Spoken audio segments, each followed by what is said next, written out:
लोकसभा आणि विधानसभा निवडणुकांमध्ये मिळालेलं यश अपयश बाजूला ठेवून सगळे पक्ष महापालिका निवडणुकीच्या तयारीला लागलेत।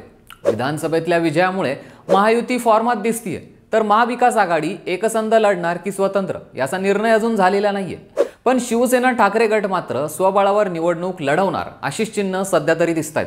कारण गेल्या 2 ते 3 दिवसांमध्ये शिवसेनेमध्ये हालचालींना वेग आल्याचं चित्र दिसून येतंय। 26 डिसेंबर ते 29 डिसेंबर दरम्यान उद्धव ठाकरे हे मुंबईत पदाधिकाऱ्यांची बैठक घेत आहेत आणि त्यात स्वतः उद्धव ठाकरे बैठकीतून आढावा घेत आहेत। यामुळे शिवसेना मुंबईत महानगरपालिकेत पूर्ण तयारीनिशी उतरणार असं दिसतंय। पण ही निवडणूक शिवसेना ठाकरे गटासाठी इतकी सोपी असणार नाहीये।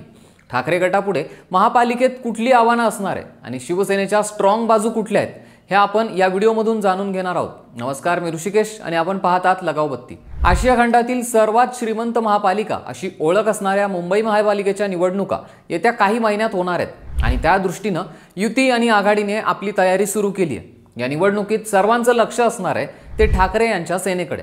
लोकसभेत घवघवीत यश मिळवलेल्या महाविकास आघाडीने त्याच कॉन्फिडन्सने विधानसभाही लढवली, पण विधानसभेत ही आघाडी सपशेल आपटली।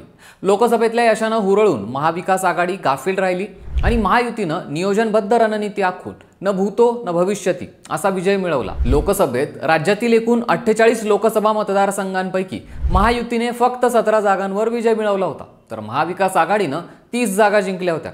यात शिवसेनेनं 21 जागांपैकी 9 जागा मिळवल्या होत्या। पण विधानसभेला महाविकासची धूळधाण उडाली। महायुतीला 230 जागांवर तर महाविकास आघाडीला फक्त 46 जागांवर समाधान मानावं लागलं। यात उद्धव ठाकरे यांच्या शिवसेनेला फक्त 20 जागा मिळाल्या। विधानसभेला झालेल्या अशा पानिपतामुळे ठाकरे गटाला मुंबई महापालिका अवघड जाणार अशा चर्चा रंगू लागल्या। यामुळे ठाकरे गटानं आधीच जोरदार मोर्चेबांधणी सुरू केली। पण येत्या निवडणुकीत ठाकरे गटासमोर कुठली आव्हानं असतील ती आधी जाणून घेऊयात। शिवसेना फुटीनंतर आणि शिंदेंच्या बंडानंतर पहिल्यांदाच महापालिका निवडणुका होत आहेत। शिवसेनेची 2 शकलं पडलीत आणि एकनाथ शिंदे सत्तेत आहेत। तसंच अनेक माजी नगरसेवक शिंदेंच्या सेनेत आहेत। शिंदे यांच्याकडे बरंच मोठं संख्याबळ असणार आहे। शिवसेना फुटीमुळे सेनेतील मूळ मतदारांचं विभाजन झालंय। त्यांना विश्वासात घेण्याचं आव्हान ठाकरेंच्या सेनेसमोर आहे। संघटनात्मक कौशल्य आणि संघटनात्मक बांधणी यावर ठाकरेंना आपला पूर्ण भर द्यावा लागणार आहे। मुंबईतील वार्डात अनेक समस्या आहेत।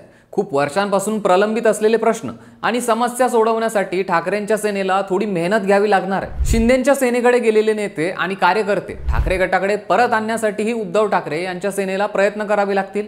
मुंबईतल्या समस्यांबाबत ठोस भूमिका घेत उपाययोजना प्रभावी पद्धतीने राबवण्यासाठी शिवसैनिक आणि कार्यकर्त्यांना विश्वासात घ्यावं लागेल। लोकल मुंबईकरांनी आपल्याच शिवसेनेला मतदान करण्यासाठी त्यांचं मतपरिवर्तन करण्याचं आव्हानही ठाकरे यांच्या समोर असणार आहे। दुसरीकडे महायुती एकत्र लढली आणि ठाकरे स्वबळावर लढले तर त्याचा फटका हा उद्धव ठाकरेंनाच बसणार आहे। 1996 पासून गेली 25 वर्ष भाजपसोबत शिवसेनेची पालिकेवर सत्ता होती। या 25 वर्षात शिवसेनेनं मोठा भ्रष्टाचार केलाय असा आरोप भाजप सातत्यानं करताना दिसतोय। भाजपच्या आरोपाला उद्धव ठाकरे कसं सामोरे जातात हे त्यांच्या समोरील एक मोठं आव्हान असणार आहे। आता या ठाकरे गटाकडून जमेच्या बाजू कुठल्या आहेत त्या आपण पाहूया। शिवसेनेच्या फुटीनंतरही अजून अनेक मूळ शिवसैनिक हे ठाकरेंसोबत आहेत। मुंबईकरांची विश्वासार्हता ही ठाकरेंच्या सेनेसोबत असल्याचं दिसून येतं। ही विधानसभा आणि लोकसभा या दोन्ही निवडणुकांच्या निकालावरून स्पष्ट झालंय। मुंबईत ठाकरेंचे 10 आमदार निवडून आलेत, त्यामुळेच महापालिकेत हे मुंबईकर शिवसेनेला मतदान करतील असा अंदाज आहे। आरे कारशेडचा मुद्दा किंवा धारावी झोपडपट्टीचा मुद्दा आणि स्थानिक मुद्दे यावर शिवसेनेची नाव ही काही प्रमाणात तरू शकते अशी चिन्ह आहेत।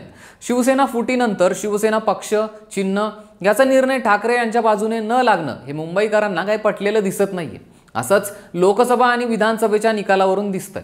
यामुळे अजूनही मुंबईकरांची सहानुभूती ही उद्धव ठाकरेंच्या पाठीशी असल्याची चर्चा आहे। ही सहानुभूती ठाकरे यांच्या पथ्यावर पडू शकते। शिवसेना फुटीनंतर उद्धव ठाकरे हे पहिल्यांदाच महानगरपालिका निवडणुकीला सामोरे जाणार आहेत, त्यामुळे त्यांच्यासाठी ही प्रतिष्ठेची आणि अस्तित्वाची लढाई असणार आहे। पण सध्याचं राजकीय चित्र पाहिलं तर देशापासून तर राज्यापर्यंत सगळीकडे भाजपची सत्ता आहे।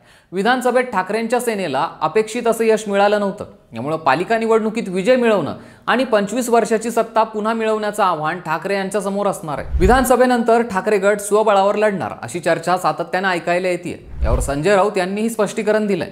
मुंबईमध्ये आम्हाला लढावंच लागेल, हीच आमची सगळ्या प्रमुख कार्यकर्त्यांची आणि नेत्यांची मानसिकता आहे। आम्ही भाजपमध्ये असतानाही स्वबळावर लढलोय असं म्हणून त्यांनी एकटं लढण्याचे संकेत दिलेत। यामुळे ठाकरे स्वबळावर लढण्याची दाट शक्यता आहे आणि यामुळे उद्धव ठाकरे यांनी कंबर कसली आणि मुंबईत मॅरेथॉन बैठकीचं आयोजन केलंय।